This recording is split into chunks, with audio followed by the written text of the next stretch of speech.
ஆனா, சுபாஷ் நல்லா கை கால்லாம் நல்லா தான் இருக்கும். அந்த கேவுக்குள்ளேயே நடந்து போயிட்டுருப்பாரு. லைக் அவருடைய ஃப்ரெண்ட்ஸ் யாருமே இல்ல. நம்ம தனியா இருக்கோம்ன்னு சொல்லிருக்கிற அந்த பயமும், அவங்க ஃப்ரெண்ட தேடிக்கிட்டே நடந்து வரும்போது, தூரத்தில பார்த்தா அவங்க ஃப்ரெண்ட்ஸ் எல்லாருமே நிக்கிற மாரி பார்ப்பாங்க.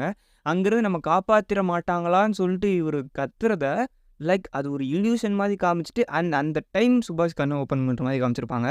ஸோ, சுபாஷ்ங்கிற அந்த கேரக்டர் வாய் பேச முடியாம அந்த ஒரு நிலைமையில இருக்கும்போது, அவரு என்ன நெனைக்கிறாருங்கிறத அவர் வாயால சொல்லி தான் படுத்தணும்னு இல்ல ஆடியன்ஸ்க்கு. லைக் ஒரு இல்யூஷன் மூலமா ரொம்பவே சூப்பர்பா அவர் என்ன நெனைக்கிறாரு, நம்ம ஃப்ரெண்ட்ஸ் நம்மள காப்பாத்திருவாங்கங்கிற அவருடைய எண்ணத்த நம்ம ஆடியன்ஸ்க்கு மேல ஈஸியா இந்த ஒரு சின்ன ஒரு மெட்டாஃபரிக்கல் ஸ்டோரி டெல்லிங் மூலமா கடத்தியிருப்பாங்க. 3வது சுபாஷ் அண்ட் அவங்களுடைய நண்பர்கள் வந்து ஒரு ஆத்துக்குள்ள குதிக்கிற மாதிரியான ஒரு சீக்வென்ஸ். அவங்க ஃப்ரெண்ட்ஸ் எல்லாருமே குதிச்சிருவாங்க. பட் சுபாஷ்க்கு வந்து ஒரு சின்ன பயமும், பதட்டமும் இருக்கும். அங்க ஓரமா நின்னுட்டுருப்பாங்க.